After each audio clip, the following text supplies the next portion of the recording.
Alright, so with the season starting up, you might be looking forward to watching some games on PBaccess, watching the pros go at it, but you might be a little bit confused about what Matty Marshall and the other presenters are talking about. So that's what we're going to go over today. My name is Greg, you're watching How to Play Paintball.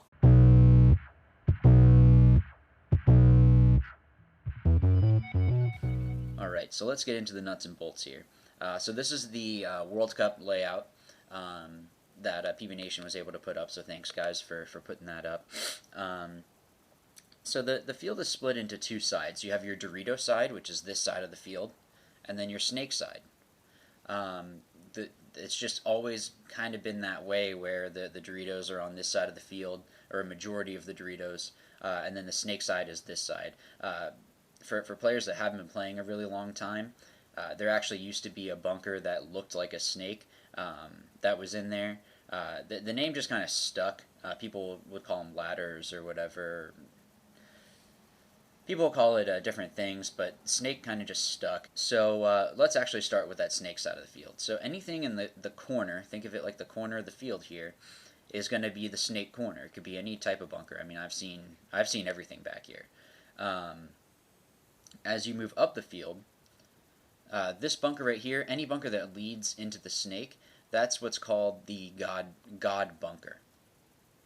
I don't know why God came about for naming that bunker, but it's just kind of been something that's stuck. And then you get into the snake. Now, the snake, the way that you number it is coming towards you. So if I was on this side of the field and a player dove in right here, I would say that he was in snake 1, and then snake 2, 3, and then snake 4, or the 50 snake.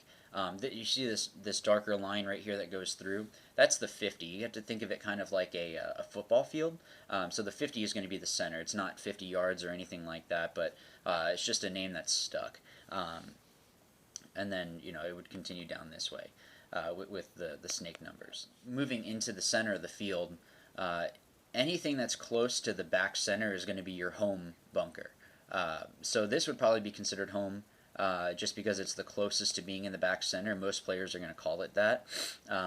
So, I mean, really, any bunker can be back here, so I don't want it to be too confusing, because it's just whatever's in the back center. Now, your Dorito side of the field can be a little bit different. So, obviously, you're going to have your Dorito corner, but as you move up the field, remember that we had talked about the 50. So this would be the 50 Dorito.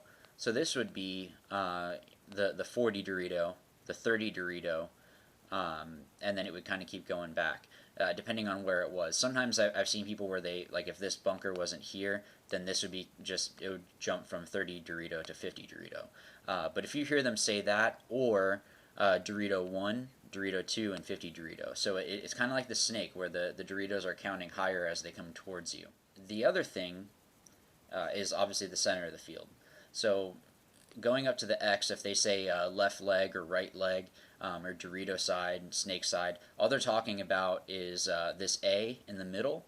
If they're on this side, it's going to be the Dorito side of the A, or this side would be the snake side of the A. These bunkers on either side of the A, that is actually going to be your Xbox.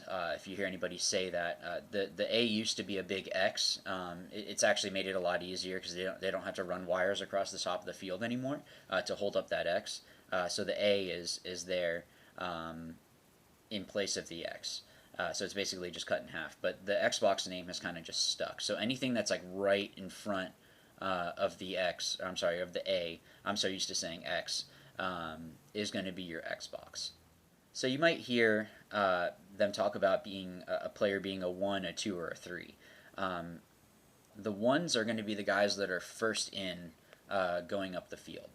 Usually these are going to be the guys that are taking snake off break, or taking the Dorito side furthest up as far as they can. So they're going to be the ones that are usually going to be running, or if they're shooting, it's going to be they're just trying to run as fast as they can, and just have paint up in the air. Now your 2s are the guys that are going to be right behind them. So a 2 might be here, or in the God bunker. So they're going to be the guys that are protecting their 1s, but also if their one gets shot, they have to be the guy that takes their spot. So they're usually going to be pretty smart as a player because they have to know when to make moves and also what they need to do to make sure that their front guy stays alive. Your threes are going to be the guys that are further in the back. Think of like Dave Baines or Mike Paxson, guys like that, where they're being more of a back player, but they're completely fine with going up the center of the field, getting into the snake if need be.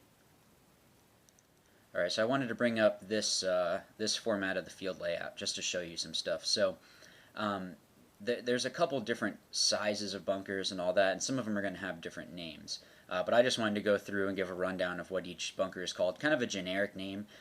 Codes are given, so it's always going to vary what something's called. We've even had a Voldemort code in a local tournament that we had, so sometimes you just have fun with it. But for the most part, if you're going to be watching a game, then you're going to be able to hear, or you will hear, these different things. So this bunker right here is going to be your race bunker. That's what most people call it. I mean, like I said, codes can be anything. So this snake 1, if this was by itself like this one over here, it would just be the race bunker. This one is your wing. This one is your tall cake, and your mini cake is this one. Your Dorito is here. The blue one is a mini Dorito, so it's just a smaller version of the Dorito here. This is a can. The smaller version of the can is called a pin.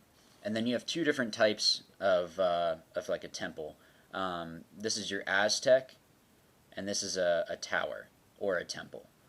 So if you hear anybody say that, that's what they're talking about with these. And these two are obviously your start gate, or your starting box, or the gate, whatever it is that you'd like to call it.